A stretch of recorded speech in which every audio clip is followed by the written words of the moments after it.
Our Earth is home to countless plant and animal species, all of which have a limited lifespan and are bound to die.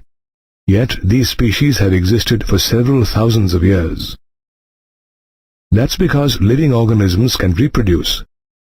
That is, they give rise to offspring, which in turn grow and reproduce their own offspring of the same kind. This ensures survival of the species, generation after generation. In living organisms, we see two types of reproduction: sexual and asexual. In sexual reproduction, a gamete from the male parent fuses with a gamete from the female parent to form a zygote. However, in asexual reproduction, the organism or the parent cell divides to give rise to morphologically and genetically identical organisms called clones. Asexual reproduction, commonly seen in protists, moneruns, and fungi, is of many different types. The amoeba, for instance, reproduces by binary fission, where the parent cell divides into two halves and each half develops into a daughter cell. Likewise, bacteria too reproduce through binary fission. Yeast, on the other hand, reproduces through budding, where the parent cell produces small buds through mitosis. These buds initially remain attached to the parent cell and then separate to develop into new organisms. While yeast reproduces through budding, other members of the fungi kingdom, such as penicillium, reproduce through conida, a special asexual reproductive structure. Apart from fungi, we also see asexual reproductive structures in certain members of kingdom Animalia. In the case of Hydra, buds which develop on the parent body serve as a means of reproduction. Likewise, the sponge produces internal buds called gamules that aid in asexual reproduction.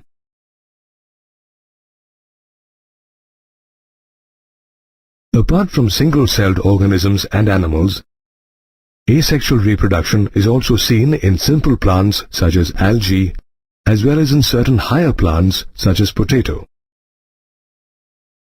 For instance, Chlamydomonas, a type of algae, develops zoospores which later mature into new plants. However, during unfavorable conditions, Chlamydomonas, as well as other types of fungi and algae, undergo sexual reproduction.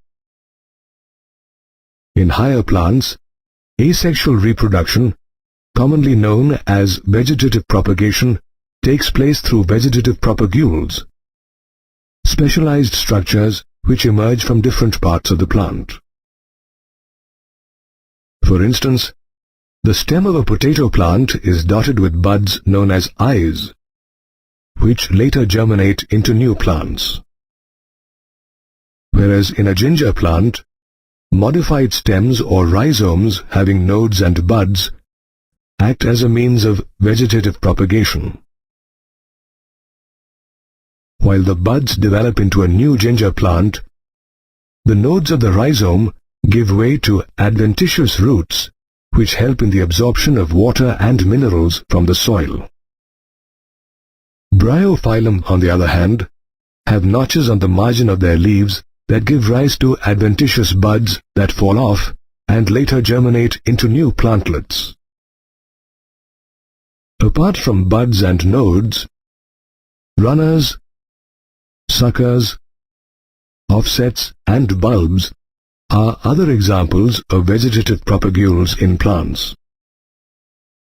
Interestingly, farmers and gardeners make full use of vegetative propagation for commercial cultivation of various plants, including strawberry, potatoes, and ginger. Vegetative propagation, however, can turn into a problem in certain cases, like the fishermen of Bengal have discovered. water hyacinth, an aquatic plant with a phenomenal rate of vegetative propagation, is choking the Bay of Bengal and killing millions of fish, thereby ruining the livelihood of the fishing community. Asexual reproduction, an important biological process that ensures continuity of life, occurs differently in different organisms. Reproduction, an important biological process occurring in living organisms, ensures continuity of life. Organisms reproduce either asexually or sexually. In the case of sexual reproduction, we see the fusion of male and female gametes, which are either produced by the same individual or by different individuals of the opposite sex. Though organisms which engage in sexual reproduction vary in their external and internal structure, the pattern of sexual reproduction remains quite similar. All organisms, for instance, go through 3 phases of life: the juvenile phase, reproductive phase, and senescence phase. The juvenile phase is a period of growth which is characterized by an increase in height in all animals, including human beings. Whereas in plants, we see the emergence of new leaves during the juvenile phase. Did you know that in plants, the juvenile phase is known as the vegetative phase? Interestingly, the duration of the juvenile or vegetative phase varies in different organisms. In human beings, for instance, the juvenile phase lasts for 13 to 16 years in the case of females and 13 to 15 years in males. Whereas a mango tree remains in the vegetative phase for around 3 to 5 years. The juvenile phase is succeeded by the reproductive phase in both plants and animals. In the case of plants, this phase is marked by the appearance of flowers or vegetative propagules such as runners. However, while some plants such as the rose flower throughout their lifespan, others such as the mango flower seasonally. Interestingly, in the case of mango, which also happens to be a perennial plant, it is very difficult to define the various phases of life. That's because perennials, which have a long reproductive phase, keep shedding their leaves throughout the year or once a year in winter. The shedding of leaves can be misinterpreted as a sign of the senescent phase.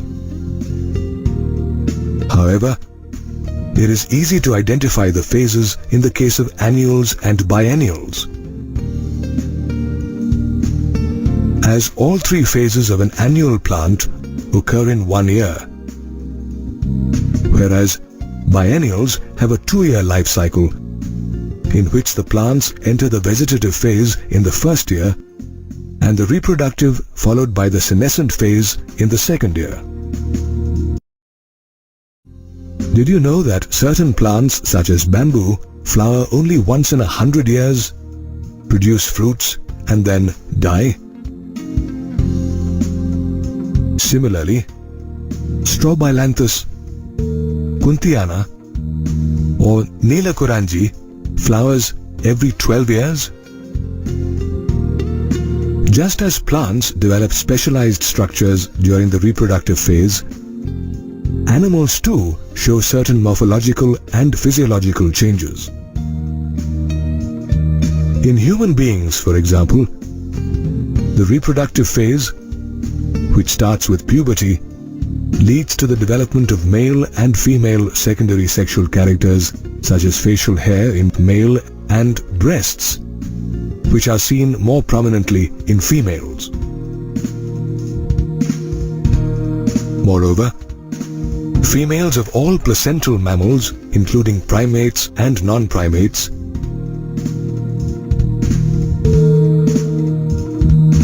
demonstrate cyclical changes in the activities of their ovaries and accessory ducts, as well as hormones during the reproductive phase. Known as the menstrual cycle in primates and the estrous cycle in non-primates, these cycles stop once the female becomes pregnant and resume after the female has given birth to offspring. Moreover, placental mammals, especially those living in the wild, exhibit these cyclical changes as well as breed only during favorable seasons. These mammals are therefore called seasonal breeders. Sheep, for instance, have spring as their favorable season for breeding. Breeding during spring allows for the birth of lambs at an optimal time. That is, when the weather is warm and there is plenty of grass and water available in nature. In human beings, on the other hand, the females experience the menstrual cycle and are active throughout their reproductive phase. They are therefore called continuous breeders. The end of the reproductive phase in living organisms coincides with the beginning of the senescent phase, during which we see changes such as senility, non-existence of the menstrual or estrous cycle, and slowing of metabolism. Senescence ultimately leads to death. Interestingly, the transition between the three stages is controlled by hormones as well as environmental factors. For instance, the release of the hormone estrogen triggers the menstrual cycle in girls. Moreover, girls living in tropical regions experience menstruation at an earlier age than those living in temperate regions. In most organisms, the reproductive phase plays a crucial role as it ensures continuity of life. The birth of an offspring is perhaps one of the most important and joyous events in the life of a sexually reproducing organism.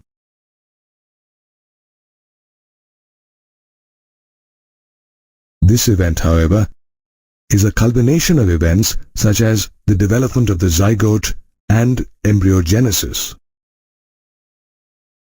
Both these events, incidentally, are the mainstay of post-fertilization, the third stage in sexual reproduction. Did you know that every sexually reproducing organism begins his or her life as a zygote? Depending on whether fertilization is internal or external, the zygote is either formed inside the organism or outside in an external medium such as water.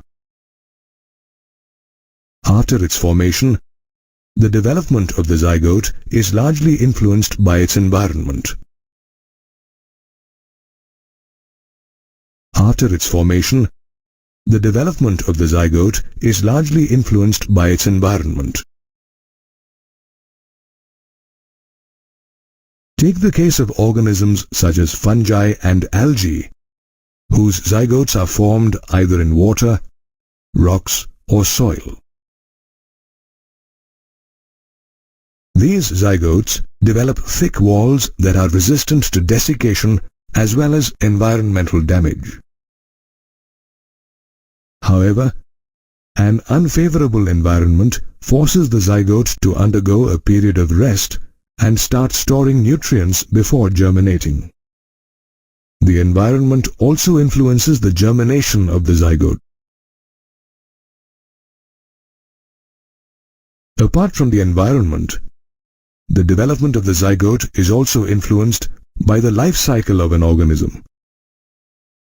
If the organism has a haplontic life cycle, as in the case with Chlamydomonas, you will notice that the zygote divides meiotically and forms haploid spores.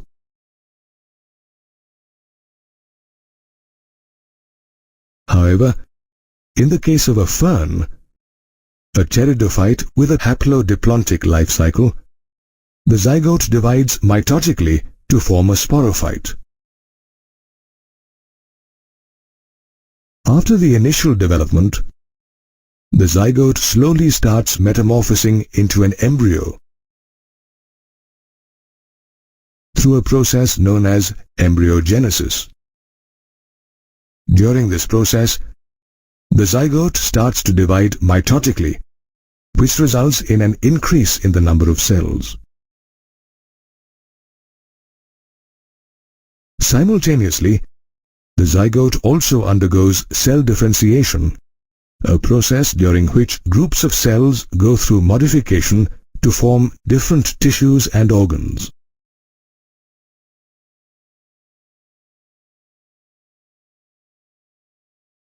For example, the cells of an embryo differentiate to form nervous tissue, which later develops into organs such as the brain or spinal cord. Embryogenesis, which occurs in almost all animals, can take place inside or outside the body of the female.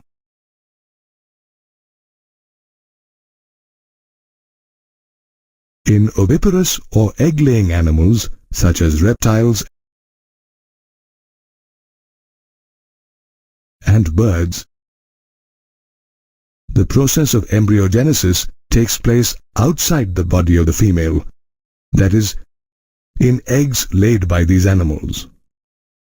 The eggs, covered by a hard calcareous shell, are usually laid in a sheltered place such as pens and treetops to keep them safe from the prying eyes of predators. Once the incubation period is over, the young ones hatch from these eggs. In the case of viviparous animals such as mammals, the process of embryogenesis occurs inside the body of the female. The embryo derives all its nourishment from its mother and begins to develop into a young one. After attaining a certain stage of growth, the young one is ready to emerge from the body of the female. Did you know that the young ones of viviparous animals have a better chance of survival than the young ones of oviparous animals, as the body of a female offers better nutrition and protection than an eggshell?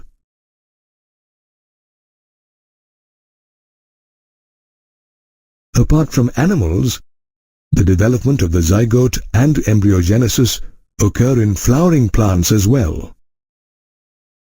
Interestingly, the formation and subsequent development of the zygote inside the ovule triggers the withering of other parts of the flower, including the sepals, petals, and stamens. The pistil, which contains the ovule, however, remains attached to the plant. During embryogenesis, the zygote develops into the embryo, whereas ovules develop into seeds. The ovary, on the other hand, develops into a fruit. The fruit is covered with pericarp, a thick wall that protects the seeds and the embryo.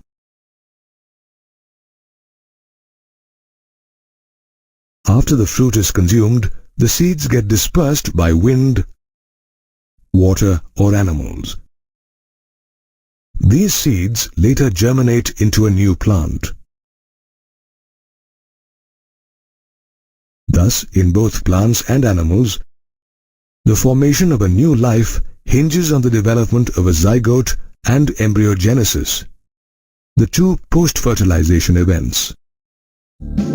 Sexual reproduction, which is common in higher plants and animals, is a far more complicated and elaborate process than asexual reproduction. This form of reproduction essentially involves the fusion of male and female gametes, produced by reproductive structures such as the strobili, stamen, and pistil in the case of plants, and testes and ovaries in animals.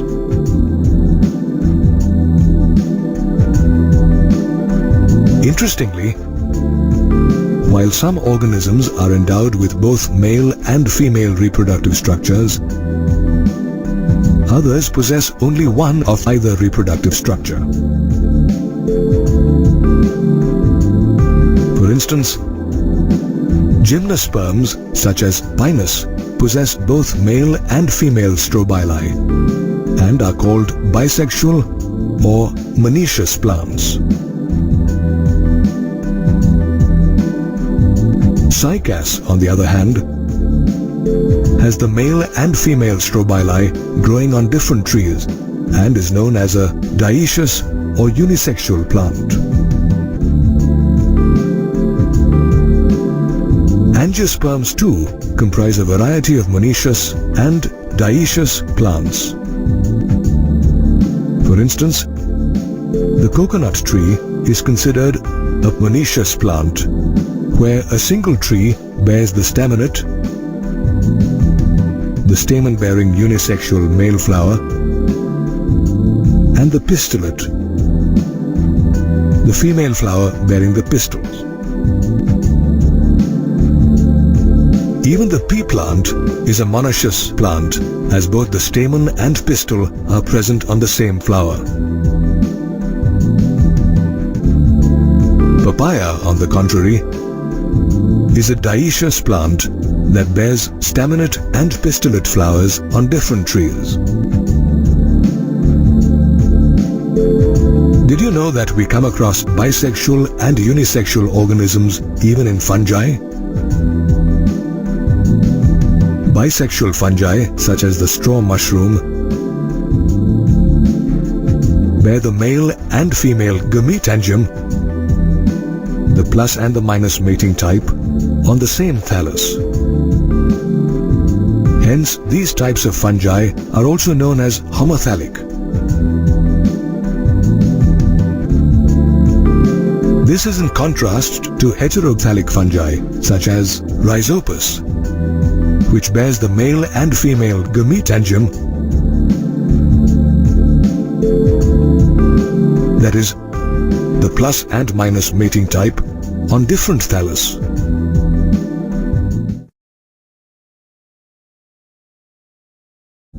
Apart from fungi, we also see unisexual and bisexual organisms in the animal kingdom.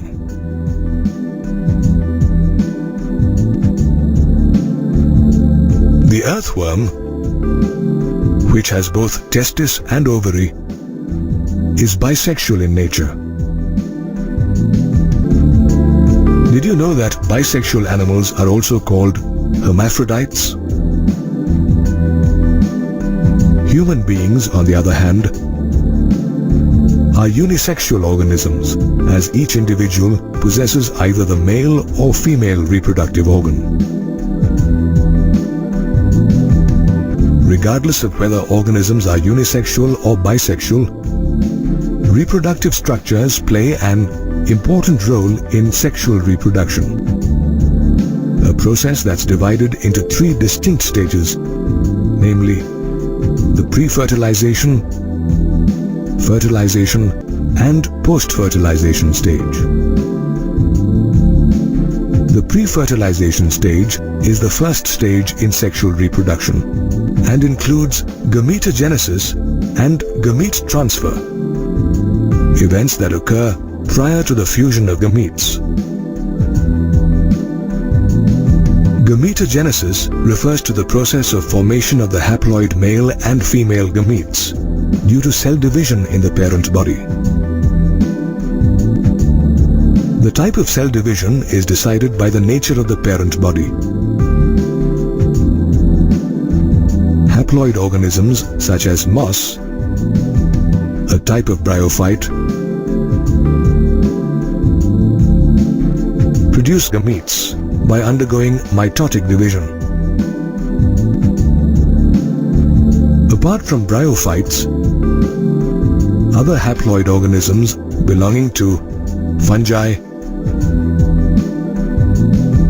and algae too produce gametes by mitotic division.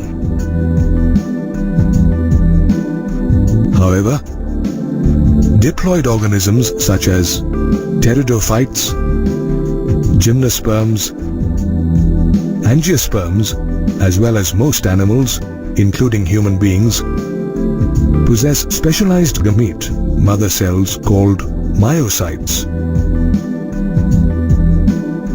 that undergo meiosis or reduction division, forming haploid gametes.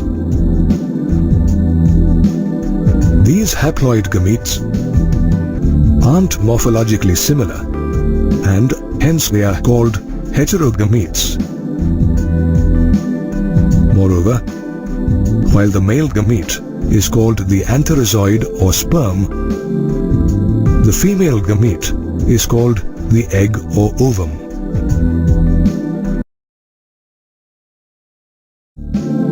Most sexually reproducing organisms, including human beings, are heterogametic, which means their gametes are heterogametes. However, in the case of some algae such as cladophora, the gametes are so strikingly similar that it is not possible to categorize them as male and female gametes.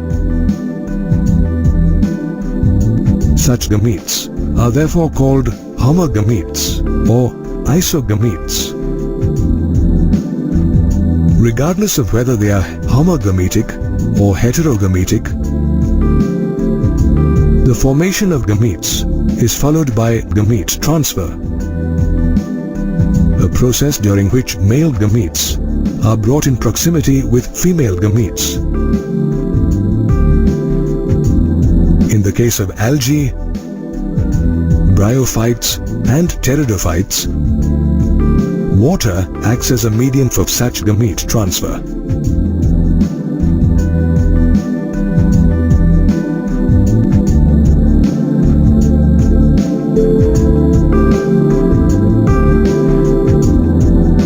The motile male gametes produced by these plants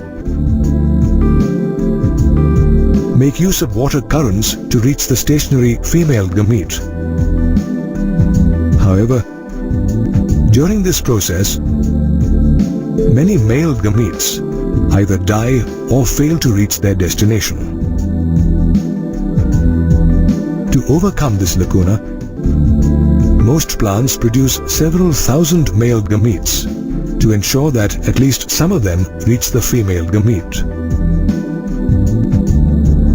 While water facilitates the transfer of gametes in lower plants,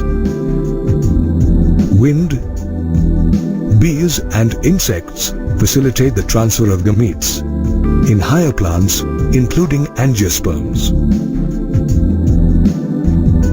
In these plants, the anther contains pollen grains which contain the male gametes.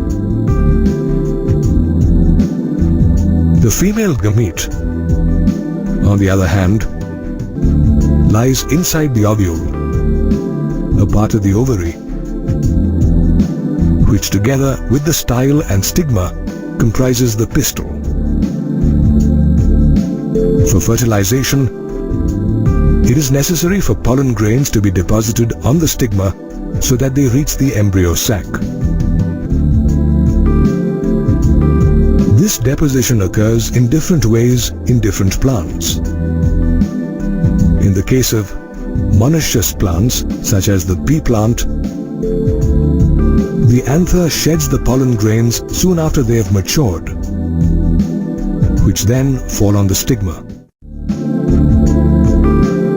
In the case of dioecious plants, the transfer of pollen grains to the stigma takes place through pollination, a process in which wind, insects or bees deposit the pollen on the stigma.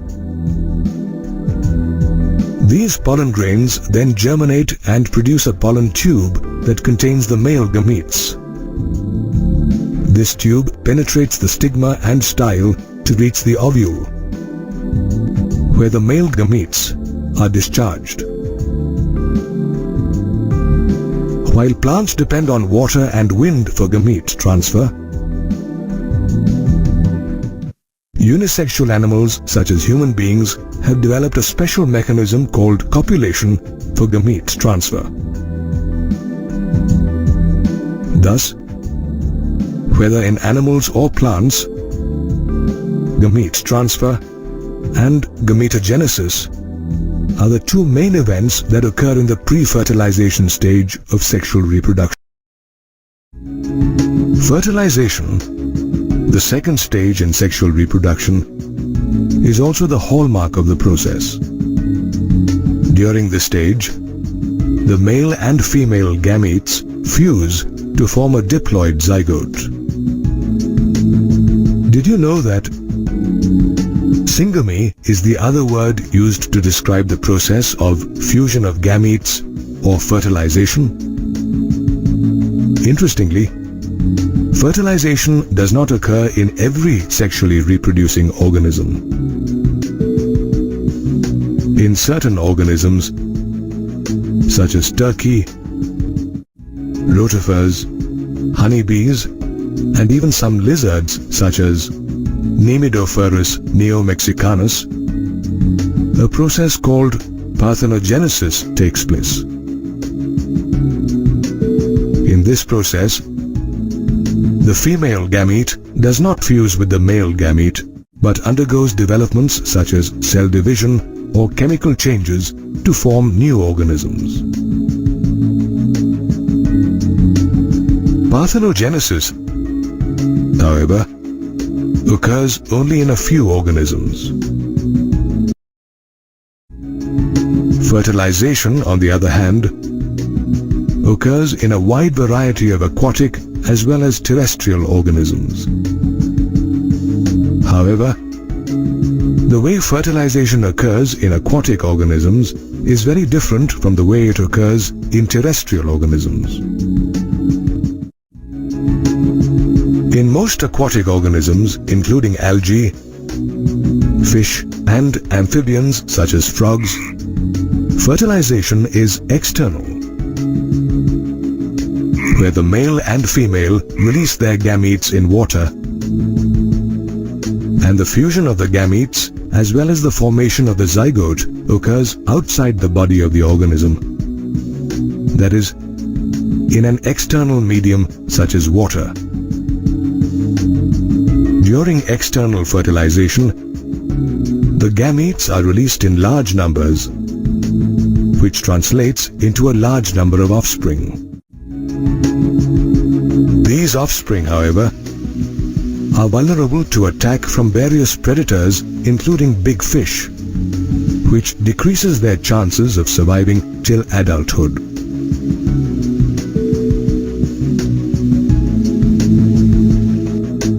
Interestingly, frogs and other organisms, including fish that engage in external fertilization, undergo several bodily changes during the breeding season to attract mates. Take the case of the three-spined stickleback, where both the male and female sport a silvery white belly. However, during the breeding season, the belly in the male changes to bright red, and in females, pale yellow. However, such changes occur synchronously, which ensures successful mating as well as perfect timing during the release of gametes. This enhances the chances of successful fertilization. While external fertilization is common in aquatic organisms, internal fertilization is common in terrestrial organisms, including fungi, reptiles, birds, mammals, and in a majority of plants, including bryophytes, pteridophytes, gymnosperms, and angiosperms. In internal fertilization, the fusion of gametes occurs inside the body of the female. While the female gamete, which is formed inside the body of the female organism, is stationary in nature, the male gamete is motile, which makes it possible for internal fertilization to take place. Did you know that though male gametes are produced in large numbers, there is a remarkable reduction in the number of female gametes that are produced? However, not all terrestrial organisms possess a motile male gamete. In seed plants, for instance, the pollen grains present inside the anther bear non-motile male gametes.